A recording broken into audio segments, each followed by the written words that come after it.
Caríssimos irmãos e irmãs, dando continuidade, pela graça de Deus, ao nosso projeto de pensarmos as bem-aventuranças que estão no Evangelho de Jesus, escrito por São Mateus, lá no capítulo 5, dentro daquele grande compêndio, do Sermão da Montanha, capítulo 5, 6 e 7, no 5, a gente encontra então o relato das bem-aventuranças. Esse é o nosso propósito para refletir sobre essa sequência, Já pensamos sobre a primeira, bem-aventurados os pobres em espírito, porque deles é o reino dos céus.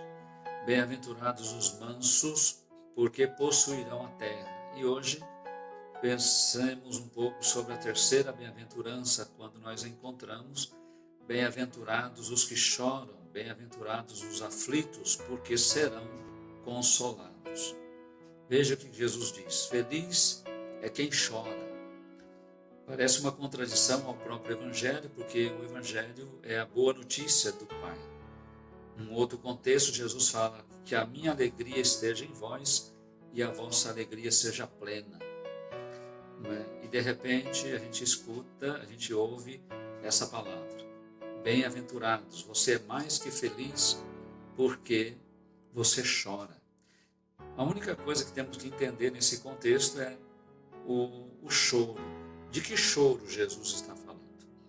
De forma alguma, ele está se referindo ao choro por causa de, por exemplo, de uma perda de algum objeto, de alguma oportunidade, porque não conseguiu realizar um sonho, ou pela morte de um ente querido, ou pela doença, ou pela frustração no trabalho e coisas semelhantes. Jesus está se referindo ao choro por causa da consciência do nosso pecado, da nossa miséria, da nossa impotência diante de um projeto tão grande que Deus pensou para nós em sermos santos como Ele é santo. Então, quando nós aderimos ao projeto de Deus em buscarmos a nossa santidade e conhecendo o caminho que conduz à santidade, nós nos deparamos com os nossos desvios, com os nossos pecados, a nossa fragilidade, vamos dizer assim, a nossa miséria, por causa do pecado que reina em nós. Isso então entristece, isso aborrece, e daí vem o choro. Esse choro é um lamento por causa da nossa incapacidade de reagir ou de agir conforme a palavra de Deus, os seus ensinamentos, seguir seus passos, caminhar com Jesus, assim como ele tem feito nesse tempo, a respeito da passagem do bom pastor. As minhas ovelhas escutam a minha voz e elas me seguem. Quantas vezes não damos conta de seguir Jesus? Porque aí o pecado ainda está falando alto. Lamenta o grande apóstolo São Paulo.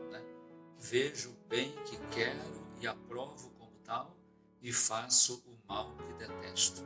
Quantas vezes nós nos deparamos com essa situação? Sabemos o certo e não damos conta de realizar. Daí então vem esse abatimento espiritual, essa depressão espiritual. E daí vem o choro. Jesus fala: se você chora por causa disso, você é feliz. Por quê? Porque você será consolado.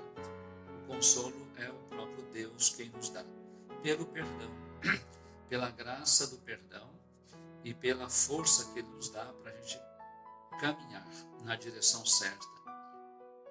Portanto, meu irmão, minha irmã, se o pecado nos entristece, se nos aborrece, se nos deixa de baixo astral, um pouco ânimo, com pouca vontade de continuar, sabemos que isso aí é o choro de que Jesus se refere. Estamos mal porque lamentamos a nossa incapacidade de agir corretamente. Deus entende então a nossa fraqueza, a nossa debilidade, a nossa miséria humana. O pecado nos fez miseráveis, criados à imagem e semelhança de Deus.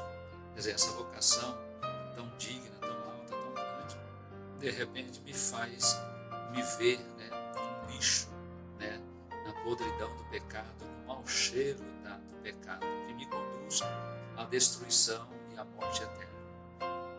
Peçamos a Deus a graça de uma consciência profunda a respeito das nossas atitudes, dos nossos comportamentos, que tenhamos a humildade, né, de nos espelhar na palavra de Deus e reconhecer então ali a nossa miséria e dobrar os joelhos, pedir a Deus perdão, procurar o sacramento da penitência, né, para quem é católico, temos aí o sacerdote, temos o bispo, são autoridades do perdão, procurar Deus assim que puder e se reconciliar com Deus.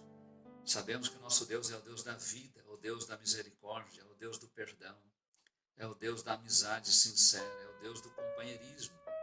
É o pastor que conduz as suas ovelhas para os campos, né, verdejantes, para as águas limpas, para a paz no coração do Senhor. É essa mensagem que eu queria deixar nessa manhã, para mim, em primeiro lugar, e para todos os que estão nos acompanhando, refletindo sobre as bem-aventuranças. Não desprezemos, né, esse choro, né? Quando nós choramos por causa dessa situação que nos referimos, que é sobre o nosso pecado, que nos destrói, né? Destrói a nossa amizade com Deus, a amizade com o irmão, a amizade conosco mesmo, e nos traz perturbações de espírito.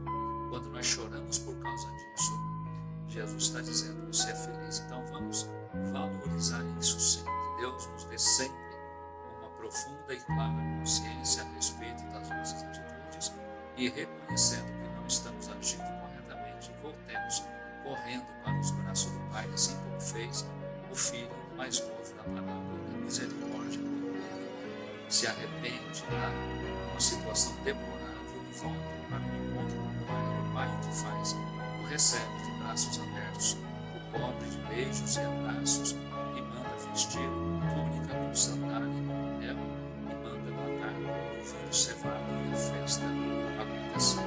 E sejamos felizes, por arrependermos de nossos pecados, que Deus nos dê essa graça de uma verdadeira conversão, de um verdadeiro arrependimento, e sejamos por isso consolados por Deus, conforme a sua promessa, pelo perdão que Ele oferece a cada um de nós indiscriminadamente. Louvado seja nosso Senhor Jesus Cristo, para sempre seja louvado.